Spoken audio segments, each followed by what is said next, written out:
नमस्कार, अस्सलाम वालेकुम, सत श्री अकाल, जय झूलेलाल। मैं हूं जी प्रेम मटरानी और आप देख रहे हैं हालात हाज़रा का प्रोग्राम हकीकत ये है। प्रोग्राम की इब्तिदा में आपसे मेरी दरख्वास्त है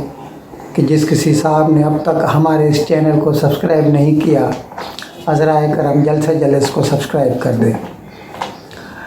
नाज़रीन, यहाँ बम्बई में कुछ रोज़ से एक नया तनाज़ा खड़ा हो गया है। बम्बई का एक सुपरस्टार हिंदी फिल्मों का रणवीर सिंह, आपने तो ज़रूर सुना होगा। पद्मावत और ऐसी कई फिल्में उसकी आई हैं, बैंड बाजा बारात, दिल धड़कने दो। तो उसने एक फ़ोटोशूट में हिस्सा लिया और उसमें उसकी जो है तस्वीरें वो बेरहना हैं। अब बेरहना तो हैं लेकिन मुकम्मल तौर पर बेरहना नहीं है। लेकिन जब भी वो तस्वीरें मुकामी अखबारों में छपी तो लोगों का कहना ऐसा है, कुछ लोगों का, कि भाई उनके जज्बात मजरूह हुए हैं। अब समझ में नहीं आता, हिंदुस्तान जहाँ पर खजुराहो के मंदिर हैं, 1000 साल से भी ज़्यादा पुराने मंदिर हैं और उस वक्त बने हुए उसमें स्कल्पचर्स हैं, पत्थर की ऐसी मूर्तियाँ हैं जिसमें कापुलेशन के कई आसन दिखाए गए हैं। ऐसे मुल्क में अगर कोई कहे कि एक आदमी ने क्योंकि बेरहना तस्वीर निकाली है, और ये ज़रूरी नहीं है कि किसी के लिए कि वो उसको देखे, अगर उसको अच्छा नहीं लगता तो न देखे। लेकिन खैर जिन लोगों को ऐसा लगा तो उन्होंने उसके ख़िलाफ़ बम्बई में एक इलाका है चेंबूर, वहाँ पर मुकामी जो पुलिस स्टेशन में उसके ख़िलाफ़ FIR फाइल करा दी। अब जो इसका क्रिएटिव डायरेक्टर है उसका नाम है ये, खैर एक तो ये पेपर मैगज़ीन के लिए फ़ोटो निकाले गए थे और फ़ोटोग्राफ़र का नाम है आशीष शाह और इसका क्रिएटिव डायरेक्टर था क्षितिज कनकारिया। उसने कहा है कि रणवीर सिंह के जो हमने फ़ोटो निकाले वो मशहूर एक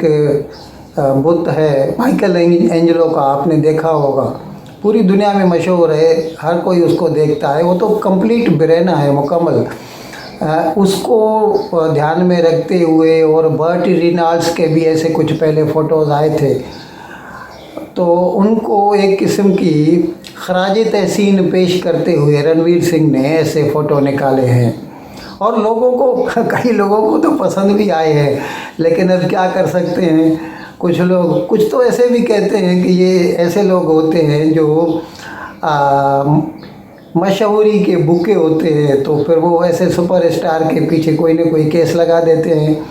ताकि फिर उनका नाम भी अखबारों में आता रहे। पाकिस्तान के वज़ीर दाखिला राना सनाउल्लाह, आपको शायद याद होगा, अभी इलेक्शन नहीं हुआ था, ये जो 20 MPA की सीटें खाली हुई थी पंजाब असेंबली की, और उनमें जो बाई इलेक्शंस हुए 22 तारीख को, 17 तारीख को, 17 जुलाई को जब हुए। इससे पहले फवाद चौधरी ने, जो PTI के शायद वाइस चेयरमैन हैं, उन्होंने कहा था कि जब हमारी हुकूमत आएगी पंजाब में तो हम राना सनाउल्लाह को पंजाब में दाखिल होने न देंगे। अभी उसको ध्यान में रखते हुए राना सनाउल्लाह ने फिर, अभी ये तो क्या है कि वन अपमैनशिप है भाई, एक दूसरे के ऊपर ऐसे बुरा भला बोलना है, तो न तो PTI वाले कम हैं इसमें और न PDM वाले। तो राना सनाउल्लाह ने फिर ये कह दिया कि अगर ऐसी सूरत हुई तो प्रोवाइडेड, यानी कंडीशन है, अगर वज़ीर दाखिला को पंजाब में आने न दिया गया तो हम पंजाब पे गवर्नर राज नाफिज कर देंगे। अब इस तरह तो क्या है, झगड़ा और बढ़ता ही चला जाएगा। लेकिन लग तो ऐसे ही रहा है कि ये जो पंजाब में बाई इलेक्शंस हुए हैं और उसके बाद ये सुप्रीम कोर्ट ने जो फैसला किया पीडीएम के ख़िलाफ़, इससे पोलराइजेशन बहुत बढ़ गई है। और क्या बोलते हैं कि knives are out in the open, कोई किसी को छोड़ नहीं रहा है, जिसको जैसा बस मिल रहा है सामने वाली पार्टी को कुछ भी बोल देता है। जनाब राणा सनाउल्लाह ने ये जो मुल्क में गैर यकीनी सूरत हाल पैदा हो गई है, पॉलिटिकल इंस्टेबिलिटी, अब जिसकी वजह से आईएमएफ का पैसा भी नहीं आ रहा, महंगाई बढ़ती जा रही है, डॉलर बढ़ता जा रहा है, तो राणा सनाउल्लाह का जो कहना है कि ये सब सुप्रीम कोर्ट के ये गलत फैसलों की वजह से है। उसका कहना ये है राणा सनाउल्लाह का, क्योंकि बकौल उनके जो उनका पहले 1 तारीख को जो फैसला आया था, जब ये 25 पीटीआई के मेंबरान को बाद में ईसीपी ने डिसीट कर दिया था, तो उस वक्त इसी सुप्रीम कोर्ट ने ये फैसला दिया था कि पार्टी का हेड जो है वो जिसे चाहे उसको वोट करना चाहिए। लेकिन अभी ये जो इलेक्शन हुए हमजा शहबाज और चौधरी परवेज़ इलाही के, तो इसके बाद वो जो चौधरी शुजात का लेटर दिखा के दोस्त मोहम्मद मज़ारी ने उनके परवेज़ इलाही के जो 10 वोट थे उनको काउंट करने से इनकार कर दिया, तो फिर वो गए सुप्रीम कोर्ट में, तो सुप्रीम कोर्ट ने उनको बहाल कर दिया और अभी चौधरी परवेज़ इलाही वज़ीर आला बन चुके हैं। तो ये सारी सूरत हाल का ज़िम्मेदार राणा सनाउल्लाह सुप्रीम कोर्ट को बोलते हैं, और सुप्रीम कोर्ट के जो मतलब मुतज़ाद कंट्राडिक्टरी जो फैसले हैं उनको करार देते हैं कि एक मरतबा तो आप कहते हैं कि जो पार्टी लीडरशिप है जो फैसला करे वो हतमी है, और फिर कहते हैं नहीं, पार्लियामेंट्री पार्टी जो फैसला करे वो फाइनल है। तो इस तरह से मुल्क में गैर यकीनी सूरत हाल पैदा हो गई है। और अभी इसीलिए अभी कल ये इसमें नेशनल असेंबली में इसमें सब पे पीडीएम के जो लीडरान हैं उन्होंने इस पर बहस मुबाहिसा किया, और अभी वो इसके लिए एक जुडिशल कमीशन बिठाने जा रहे हैं जो ये मशवरे देगा कि एग्जीक्यूटिव और जुडिशरी दोनों के जो इख्तियारात हैं उनमें क्लियर कट डिवीज़न होना चाहिए। अभी क्या है, आजकल ये जो अदलिया है वो अपने हदूद से तजावज़ करके एग्जीक्यूटिव के हदूद में घुस आती है, जिसका बाद में मतलब रिपीटेशन न हो, इसीलिए हुकूमत ने एक जुडिशल कमीशन बनाई है जो कुछ न कुछ मशवरे देंगे और फिर उसके ऊपर वो कानून में तब्दीली लाना चाहेंगे। वज़ीर आज़म शहबाज शरीफ उसने पूछा कि भाई हमारे लिए तो एक दिन में फ़ैसला हो जाता है, इधर पीटीआई के ख़िलाफ़ फॉरेन फंडिंग केस 2014 से पेंडिंग है, आज तक 2022 का आधा से भी ज़्यादा गुजर चुका है और अभी तक उसका फ़ैसला नहीं आया।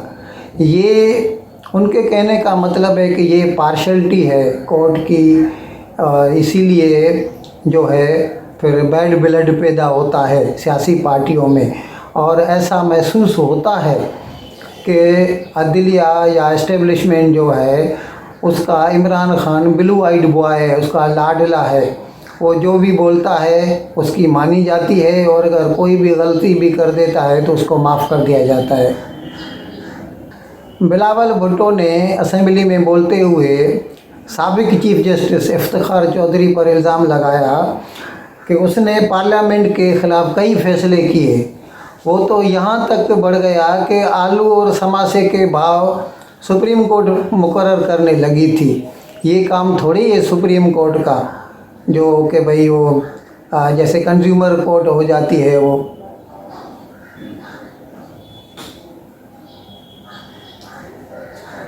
अच्छा, उन्होंने एक मिसाल भी दी इस ज़मन में, उन्होंने बताया कि 2018 का जब इलेक्शन हुआ था नेशनल असेंबली का, उसमें एक जज जो सुप्रीम कोर्ट का है साकिब निसार ने सीधा सीधा पीटीआई के हक में कैनवासिंग की थी और इलेक्शन में काम किया उन्होंने। ये इस तरह से क्या है कि आवाम में या मतलब जो अग्रीव्ड पॉलिटिशियंस हैं जैसे इस वक्त पीडीएम है,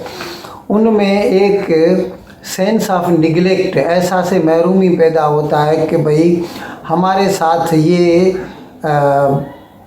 तरजीहाना मतलब उसको तरजीह क्यों दी जा रही है पीटीआई को, और हमारे साथ ये दुश्मनी का सलूक क्यों किया जा रहा है, जो कि क्या है। इसीलिए वो एक मशहूर कहावत है, मैंने अपना 2 रोज़ पहले जो व्लॉग किया था तो उसमें उसका टाइटल ही यही दिया था कि इंसाफ सिर्फ होना नहीं चाहिए, इंसाफ होते दिखना भी चाहिए। इन अल्फाज के साथ मैं आज का प्रोग्राम ख़त्म करने की आपसे इजाज़त चाहता हूँ, लेकिन विदाई लेने से पहले एक मरतबा फिर आपसे मेरी दरख्वास्त है कि जिस किसी साहब या साहिबा ने अब तक हमारे इस चैनल को सब्सक्राइब नहीं किया, हज़राए करम जल्द से जल्द इसको सब्सक्राइब करें, प्रोग्राम को लाइक करें, शेयर करें और घंटी का बटन दबाना न भूलें। बहुत बहुत शुक्रिया। खुदा हाफिज़।